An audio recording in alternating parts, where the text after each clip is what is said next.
reklamo laban kay Vice President Sara Duterte sa Ombudsman. Bilang civil society organization na ang hangarin ay ang pag-unlad ng Pilipinas sa pamamaraan ng maayos, tapat, makatarungan, makatao at patas na pamamahala. Tungkulin namin na panagutin ang mga opisyal na nagkakasala sa bayan. Si Sara Duterte ay marami ng paglabag sa batas, sa konstitusyon at sa tiwala ng mamamayang Pilipino na matagal nang pinalagpas at hindi na dapat palampasin pa. Ang mga reklamo namin ay ang mga sumusunod. 1. Plunder and malversation of 650 million pesos in confidential funds of the OVP and DepEd. This includes the charges already included in Ramil Madriaga's affidavit. Number 2. Plunder and malversation of 2.7 billion of Davao City's confidential funds when she was mayor. Number 3. Graft and malversation of 8 billion pesos worth of overpriced laptops when she was DepEd secretary. Number 4.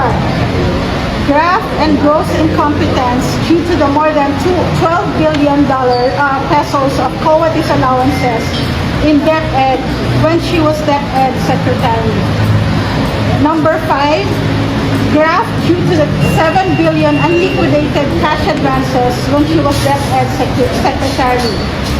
Number 6, graft and gross incompetence because only 192 classrooms were constructed out of a supposed target of more than 6,000 classrooms.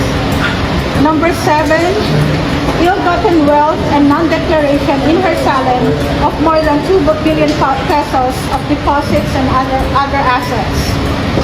Number 8, bribery and corruption because she received money from a drug lord several times while she was mayor of Davao City. Number 9, unfit to hold public office and betrayal of public trust due to the 2 incidents of public meltdowns while threatening to kill President Marcos.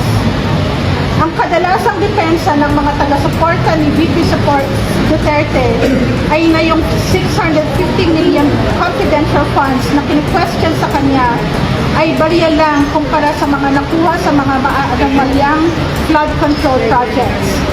Pinapakita ng complaint na ito na una, ang kabuuang halaga ng mga nilimas o niwaldas ni Sara Duterte ay maihahanay sa mga pinakamalalaking flood control scandal. Kaya karapat-dapat na bigyan ito ng parehong pagsusuri. Pangalawa, na ang paglustay ni Inday ay pattern of behavior mula pa nung Vice Mayor siya ng Davao City na nadala niya sa pagiging DCF Presidente. Pag-uugali na nakakabahala sa pagpapatuloy niya sa kanyang posisyon bilang pangalawang pinakamataas na opisyal ng bansa. Maraming salamat po.